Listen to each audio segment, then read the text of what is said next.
Stay tuned for Nero Wolfe, who follows transcribed in 30 seconds. Later tonight, over most of these NBC stations, Duffy's Tavern comes your way. And on the menu at Duffy's tonight, there's a blue plate special of grilled English language, served up by the delightfully ungrammatical Archie. Plus laughs garnished with chuckles, brought to you by Archie's remarkable crew. There's no cover charge at Duffy's Tavern. Just keep your dial tuned to NBC. And this Sunday means another broadcast of The Big Show. And your guests include Fred Allen, Douglas Fairbanks, Danny Thomas, and many, many more. Tallulah, of course, is your hostess on The Big Show. Ladies and gentlemen, that phone bell means adventure. Hello? Hello? The young man answering the phone is Archie Goodwin. The mountain of a man engaged in deep thought in the oversized armchair is Nero Wolfe. Mr. Wolfe, we've got a case. I'm not sure whether somebody's going to kill a rabbit or a rabbit is going to kill somebody, but either way, it's going to be murder. Please, Mr. Wolfe, even orchids have to eat. Phooey. Yes, sir, Mr. Wolfe will take the case. As a matter of fact, he's working on it right now. Money, work. Bah. Greatest detective in the world. Only trouble is, he is.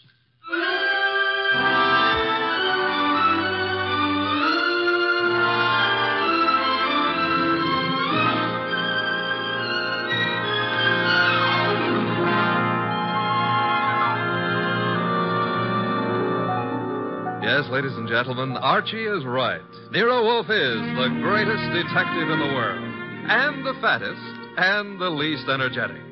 Nero Wolfe, created by Rex Stout, and brought to you over this NBC network in a new series of adventures by Mr. Sidney Greenstreet.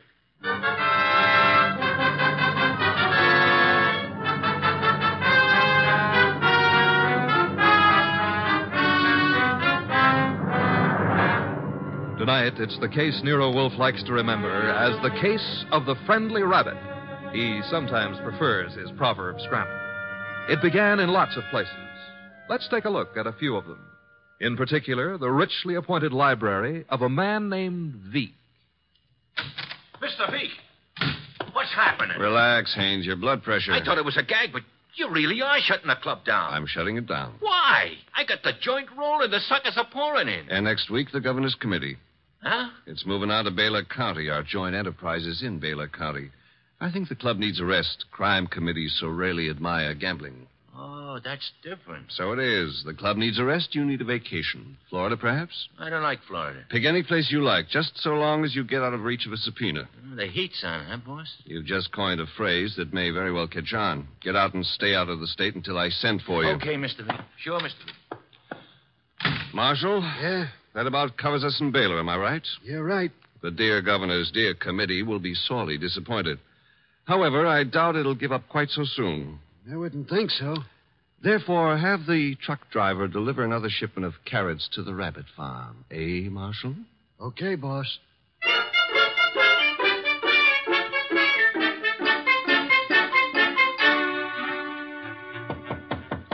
Come in, Williams. Good afternoon, Governor. Good afternoon. Williams, I'm disturbed. The crime committee, sir? It was doing well, very well. And then I know, sir. there's a leak. Someone is passing on confidential information. Who? That's the problem. Who? Started 3 weeks ago. A three-man committee, Wilson, McCarthy, Tolliver. One of them, Williams? I'd stake my life, sir, no. Then who? You've forgotten Collier, committee secretary. You have reason to suspect him? No, nothing that means anything. Except... You do suspect him. Well, he's been watched, telephone calls checked, mail. I have no reason to suspect him. Except that one thing bothers me. What's that? He has a small farm in Greendale County. He rarely went near the place in all the time he's been up here at the Capitol. But that suddenly changed. 3 weeks ago? Yes, sir. He's been staying at the farm for 3 weeks. Is there anything unusual about that farm? Nothing unusual. Except Jimmy Collier has gone in for raising rabbits.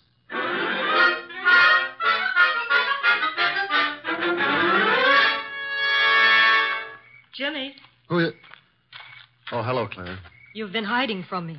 I've been out here with the rabbits. Jimmy, what's wrong? With what? You. There's nothing... You're lying. We grew up together, remember? We live next to each other, Jimmy.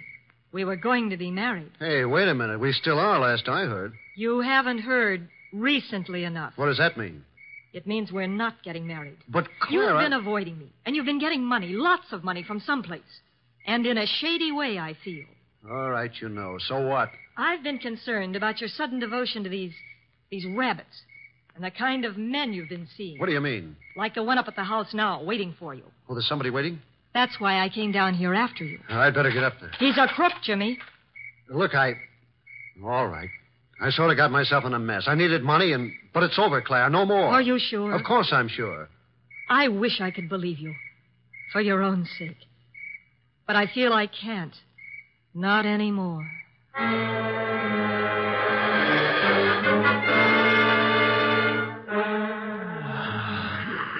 Archie, Yes, Mr. Wolf. either stop breathing so heavily or Take the evening off? stop breathing. Old Dr. Tidmouse wouldn't approve of that. Who in blue and assorted blazes is old Dr. Tidmouse? My family doctor. Mavis keeps your puny mind, but you don't have a family. Answer the phone. Oh, but it might be a case. It might be very important. It might mean work, Mr. Wolf. Archie, WORK. You've got millions in the bank. Why worry? confound you. Do you want me to answer that phone myself? Now you've got me. No, Mr. Wolf, couldn't let you knock yourself out lifting a telephone receiver. Nero Wolf's office, Archie Goodwin speaking. What? Wait, Mr. Wolf is to go up to Greendale at... Oh, now, look, friend.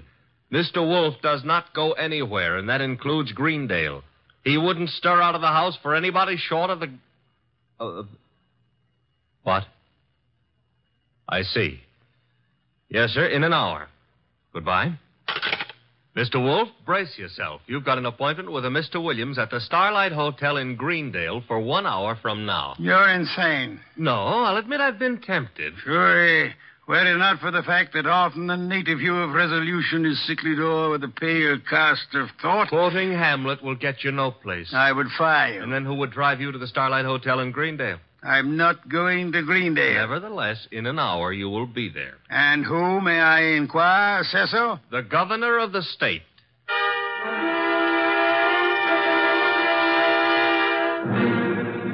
Is that all, Mr. Williams?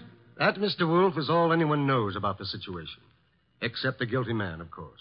An admirably clear summary, Mr. Williams. Obviously, our meeting here at the hotel was necessary. I couldn't be seen entering your house, nor would it have been advisable for you to visit the governor. I can appreciate that.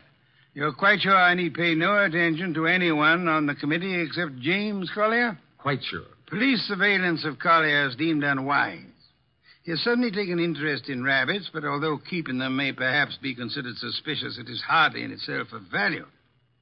You have no other evidence against Collier? I know we're clutching at straws, Mr. Wolf. But there is a leak and work is being nullified. Something must be done. Hence the governor's call for you. Very well, sir. I shall attempt to be more than a man clutching at a straw. I said attempt. Archie, unpack. We shall stay at Greendale near Collier and his rabbits.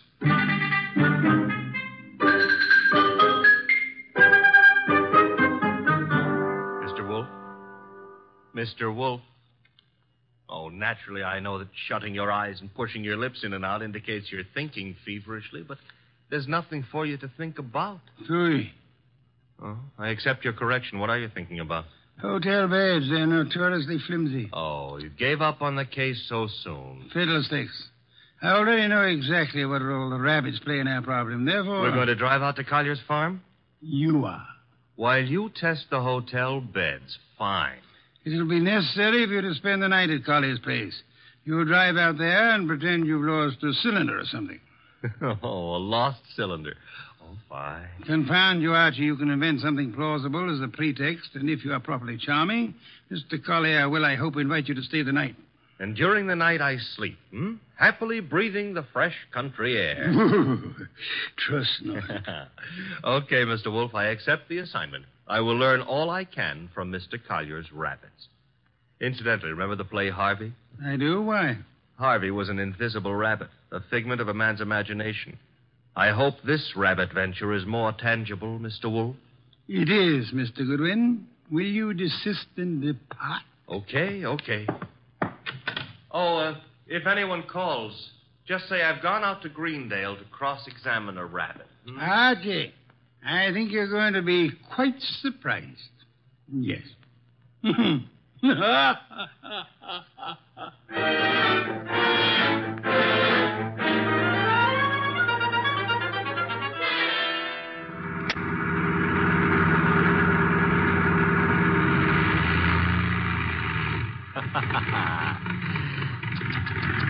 Running out of gas, and me such a big boy.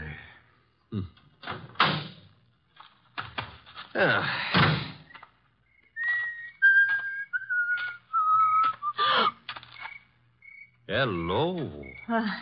Hello? That tree a friend of yours? The tree? Yeah, the one you're clutching. Oh, I was leaning against it. It's an idea, but not a good one. Trees are notoriously skittish. The instant you really need one, they're out sowing wild oaks or something. You sound as if you know a lot about trees. Oh, I do. I was brought up in one. Look, now, if you really have to lean, I can recommend... No, thanks. Well, I tried.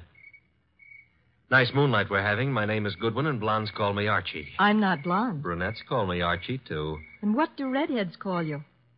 Oh, we'll just skip that, huh? And your name is... Claire. Claire. I approve. Now, you may not believe this, but I have just run out of gas. You think I might wangle some up at your house? My house? You mean Jimmy's house? All right, I mean Jimmy's house. Well, I don't know. He might have some. Now, why don't we go up to the house and ask him? Well, all right. Mm-hmm. Jimmy who? Collier. Uh-huh. I like to be formal when I'm borrowing gas. Would you mind waving your left hand in front of my nose? Waving, Mike? Yes, just try it. Don't worry. I won't bite it. All right. I did. And very gracefully, too. No ring on the third finger. You're not Mrs. Collier. There isn't any Mrs. Collier. Are you applying for the position? Mr. Goodwin, Now, remember what I confided in you about brunettes. All right. Archie, you're a little rapid. Maybe. But I always remember what old Dr. Titmouse said. What did he say? Gather ye rosebuds while ye may. Old time is still a-flying. Robert Herrick wrote that. He did? Dr. Titmouse is a liar. How much farther is this house? Well, it's just beyond those trees. What? There was something ran across the path. It brushed my legs. It frightened me so. Must have been a rabbit. I guess it was. Oh, I'm sorry. That was silly of me. Oh. Don't worry about it. Also, you will have noticed how much more satisfactory I am than a tree. We're clutching at moments of stress, I mean. Archie. Mm-hmm. But you better let go now. What And we'll get on to the house. See, I don't need a haircut, and you're not the right type for Delilah anyway. You mean something by that. Something nasty. Well, that depends. What I meant is you've already signaled whoever you're supposed to signal. Nothing frightened you back there. Why? That scream had a lot of carrying power. Oh, that's the house, huh? Looks peaceful enough. Archie, Who were you supposed to warn if anyone came up the path to the house? For no one. Something did frighten me. Honey, I've been lied to by experts, and you're not one. Think I ought to knock? No, we don't think I ought to knock. Dark inside, except for a handful of moonlight filtering in through the windows. Kind of early for Collier to turn in, isn't it? I wouldn't know. Let's go find out. Now, relax. Grandpa's making with the chimes. Time is... 10 o'clock. Oh, it's getting late. Come on. This would be the living room. Filled with early American furniture. The early Americans would be pleased. Nothing here. What's that door lead to? I don't know. Or won't tell? Smaller room. Dark as...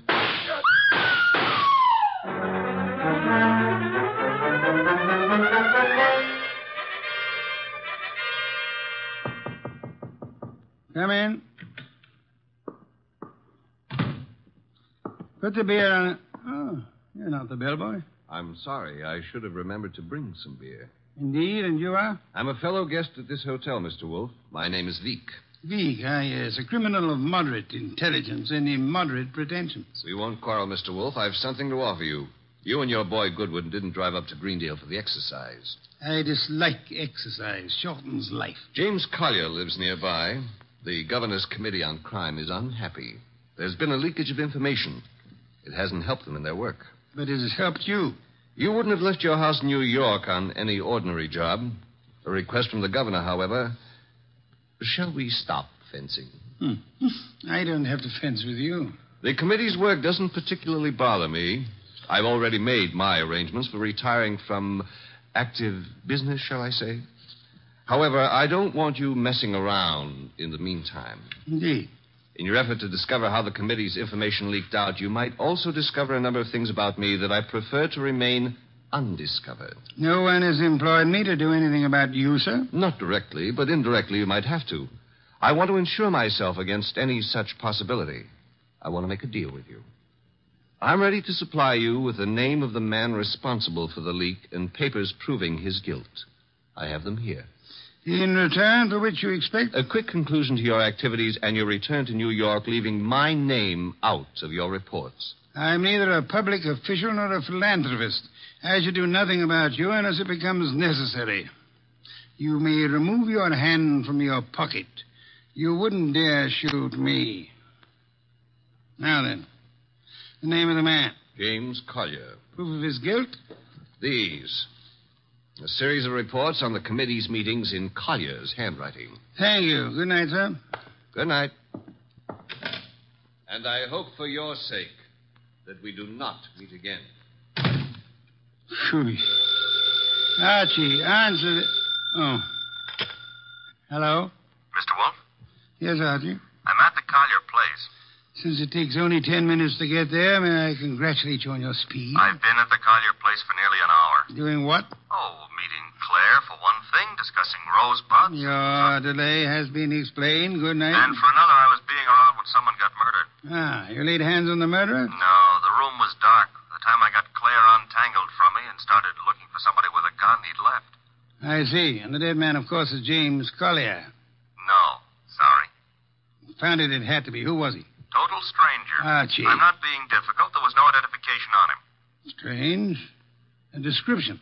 Early 30s, height maybe 5'10", weight around 175 pounds. Blonde hair, blue eyes, very natty dresser.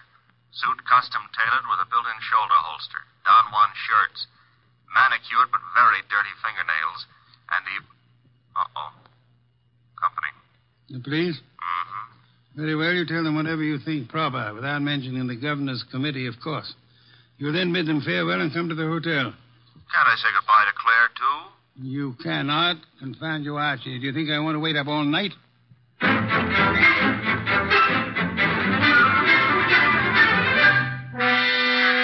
Police were not happy about letting me go, but I threatened to tell you on them, so they gave up. You have told me the entire story of what occurred at the Collier farm, Archie? Mm-hmm. All details. If you like, I wouldn't mind repeating the parts about Claire. Phooey. You may call it phooey, I call it love. By the way, did you know that it was Robert Herrick who wrote that poem? Confound you, be quiet. Okay, push your lips around, but you've missed something. I have? Mm-hmm. The burning question of the day. Tonight, rather. Which is? Where is James Collier? Ah. Stop buying. The cops want him on suspicion of murder. The way it shapes up, he shot our unknown pal and then headed for the nearest border. Nonsense. Mean he didn't shoot our unknown pal? I mean Collier's whereabouts are not a mystery. You know where he is? I know where he is. I don't believe it. You couldn't know. You haven't been out of the hotel. You haven't had any calls. Archie, I use my intelligence. If you had used yours instead of opening the girl... I still wouldn't know where Collier is. Never mind. I'm impressed. What do I do now? You get Mr. Veek on the phone. Huh? He's staying here at the hotel. Oh, old home week. Operator. Mr. Veek, please. Hello? Hello, Mr. Veek? Who is this? Mr. Wolf wants to speak with you. Just a second. Here you are, sir. Thank you. Mr. V, where were you at 10 o'clock? Why, on my way to the hotel. You checked in at... 10:15, then came directly to your room. One other question. You have an employee, a man in his early 30s, blonde-haired, blue-eyed, and well-dressed. Am I correct? Yes, that is Marshall. No, that was Marshall. Good night, sir. Having done that, whatever it meant, we now go to sleep? Away, we go to the Collier farm. Okay, but why? Because, Archie, The time has come to cross-examine the rabbits.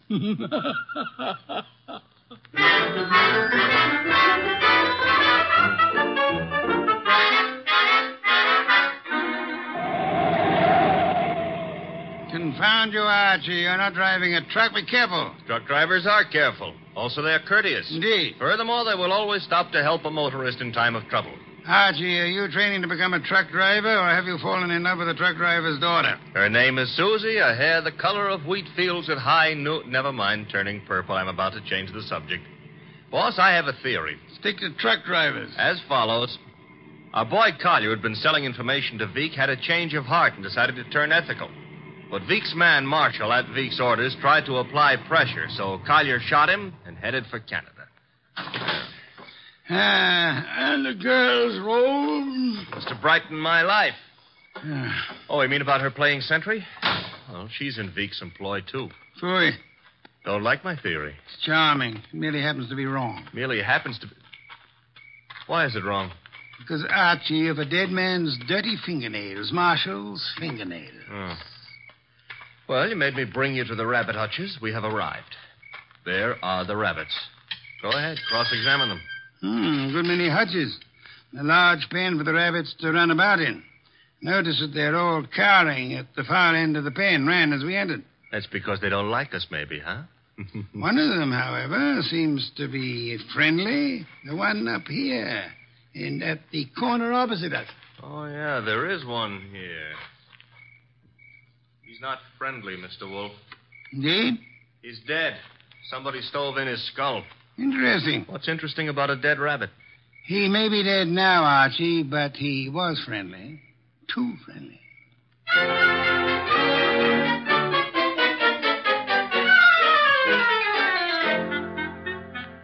Claire, this is Mr. Wolf. Mr. Wolf, this is Claire.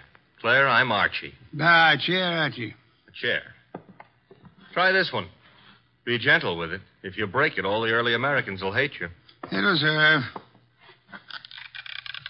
Steady. Oh. Well, now then. Mr. Wolf, I'm dreadfully tired. The police have... Are idiots. What? For example, do they know that you were posted as sentry outside this house in order to warn James Collier of any intrusion? Well, they don't... I wasn't. Do they know that James Collier and the dead man Marshall were quarreling? No. Do they know that James Collier had armed himself in preparation for this meeting with the gunman? That isn't true. It is true. I don't have to say anything. You've already said more than enough with your actions, my dear. What do you mean? According to Archie's report, and Archie is always meticulously accurate, when you and he opened the door of the room in which the murder took place, you screamed at the shots. Well, of course. Any girl would scream with... Then you clung to Archie with sufficient force and for sufficient length of time to prevent him from chasing the murderer. Why? Because you had seen and recognized the murderer as the man you loved. It was too dark to see anything. True. Therefore, you didn't have to see the man. You thought you already knew who the killer had to be. That's a lie. You're shielding James Collier, aren't you? I'll never admit any of it. Never. May not be necessary. Archie. Yes, Mr. Wolf? Get hold of that policeman outside and remember what happened to one particular rabbit. Well, look around for freshly dug earth.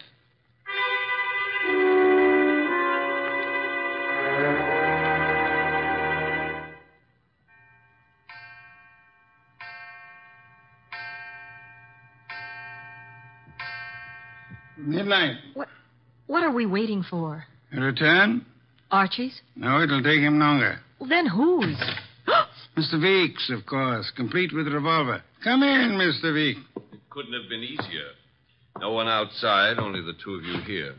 I warned you, Wolf. Fiddlesticks. You merely tried to use me as a prop for an alibi and a rationalization for a motive. I don't understand. Mr. Wolf does. Indeed, I do. Did you really think me fool enough to believe your proposal, Mr. Veek? It was plausible. It was nonsense.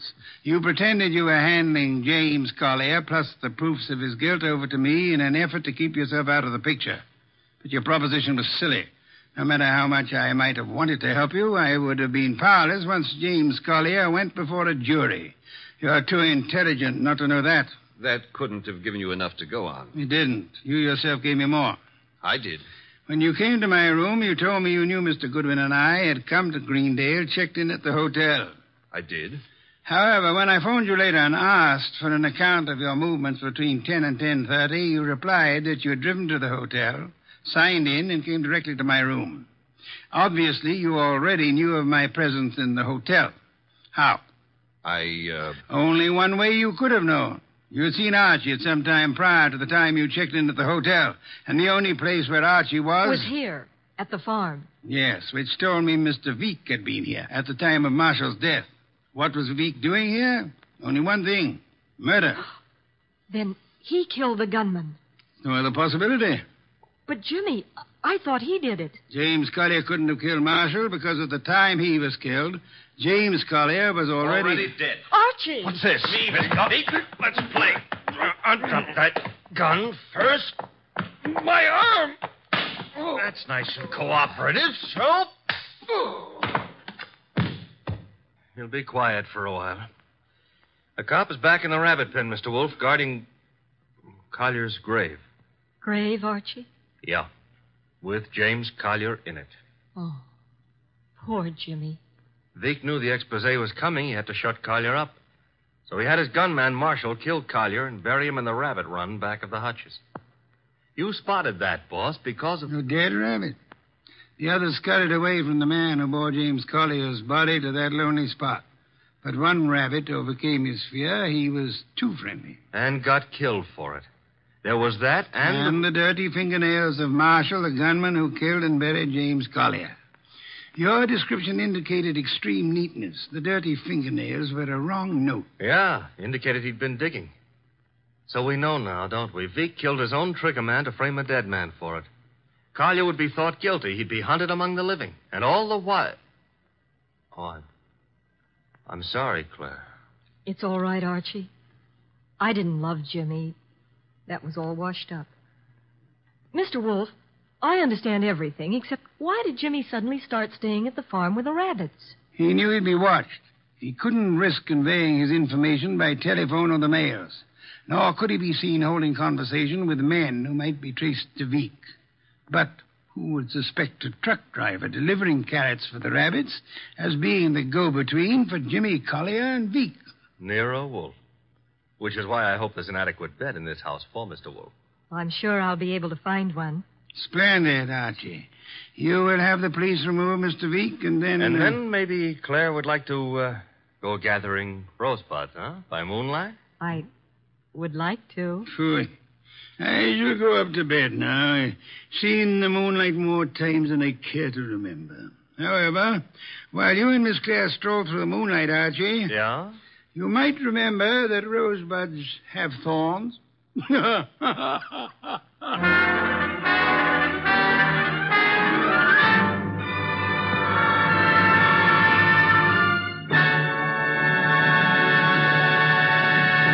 You have been listening to The New Adventures of Nero Wolfe, starring Sidney Greenstreet.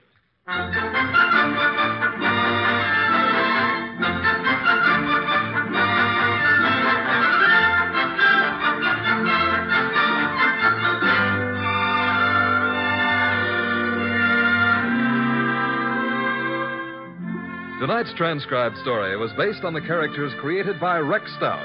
This is an Edwin Fadiman program, produced and directed by J. Donald Wilson. In the cast were Larry Dobkin as Archie Goodwin, and Martha Shaw, Hal Gerard, Herb Butterfield, Howard McNear, and Bill Johnstone. Next week at this same time, Nero Wolfe and Archie will bring you The Case of the Impolite Corpse. Don Stanley speaking.